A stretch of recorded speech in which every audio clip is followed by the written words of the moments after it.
Op tongersje 22 augustus brutst er een grote brand uit in een loods onder Hendelwij in Dokkum. Het bedrijf Gym Academy, vestigd in de loods, waar het zwier troffen roodbakken. Suzanne en ik zo'n wat opheljen en toen ging het brandalarm van mijn man aan. En toen zijn we van, nou, we zien wat hij is. En toen stier er op Hendel weg. En zijn we voor de grap, we gaan even, krijgen we alsof we iets uit de hal heljen matten. Maar toen stier zijn eigen hal in de brand. Al die hun werk is voort en alles voor de leden is voort. Dus ja, en nou, hoe moeten we verder? Maar net alleen nog Wilma en Suzanne waren rekken. Ook de leden van de vereniging vielden de impact van de brand. Die ben aardig schrokken. Ja, ze zeggen natuurlijk vrij snel op het nieuws al uw logo op het band staan. Ja, dan wisten ze genoeg al. Dus van vrij snel hebben we de leden ook wel op de hicht gesteld. Nou, gelukkig wie er op dat moment geen trainingen, dus wie er niemand. Dus dat wie heel fijn. Maar ja, ze binnen er eigenlijk al hier best wel de longens west om te zien van, oh, maar het is echt wat. Hier zit hetzelfde aantal punten als je split. Welke? Sorry, welke? Die? Nee, die. Ja, ja zeker. De trainingen moesten zo gauw als mogelijk weer teruggaan. En daarom werd er voordelijk gezocht naar een nieuwe locatie.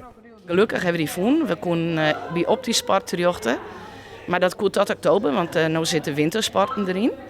En van oktober zitten we hier bij ProDokkum, praktiekskwallen. Dus dat is ik heel mooi regelen. Hoe ben je maar dit naar je plak aan? Nou ja, ziek je.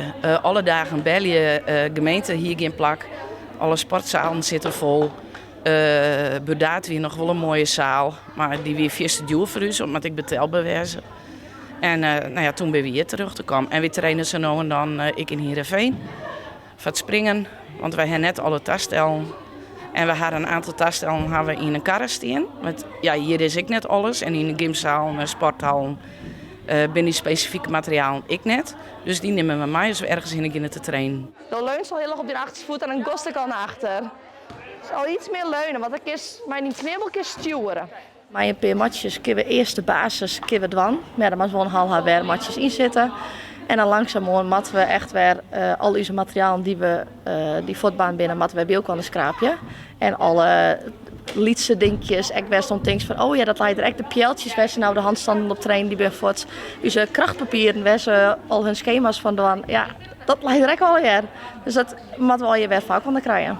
Bij de brand ging een soort materiaal verleen, maar de vereniging kreeg help om binnen uit verschillende hoeken. De binnen vanuit het land diverse aanbiedingen west. En wij hadden van Sport voor Children, dat is een afdeling van Jansen en Fritsen, hebben wij alleen materiaal aanbieden kregen. En dat hebben we ophellen. Dus de basismaterialen, dus dikke valmatten, kasten, trampolines, die hebben we via hun kregen. Maar het is al volle beter dan die elke keer weer. En langzaam wordt het steeds beter, dat moet gewoon vaker doen. Een pad van de materialen werd omgeskaft met het geld dat opheilen was via een crowdfundingsactie. Die had een 18.000 opsmieten, dus het is een mooi bedrag. We hebben de eerste materiaal van onskaffen gekomen. Daarvan hebben we onder andere een specifieke trampoline voor het groepspringen onskaft en een langere airtrack. En nog wat lietse materiaal, zodat we eerst echt los konden. Gym Academy kon daardoor vrij gauw de trainingen weer oppakken. Maar het regelen van geschikte locaties bloot op korte termijn een uitdaging. Zak in de sale in Dokkum maar de crisisvakantie net broek worden vanwege werkzaamheden onder de vlier. Dags binnen de positieve vooruitzichten voor de lange termijn. Van januari zal wat kinderen getraind worden in de Orde Fonteinzerk in Dokkum. Daarnaast lijkt het een permanente oplossing in de maak. We hebben met Edwin en Theo, dat zijn de eigenaren van de zaal die het afbrand is. Daar hebben we oelis mee gaan en de zaal wordt weer opgebouwd. Op dezelfde plek en ja, op bijna dezelfde manier. Hij wordt wat hoger en dat is voor u heel positief. Ja, beter. Oeh, daar gingen je voeten net wat te laag. Dan hou je hem niet meer.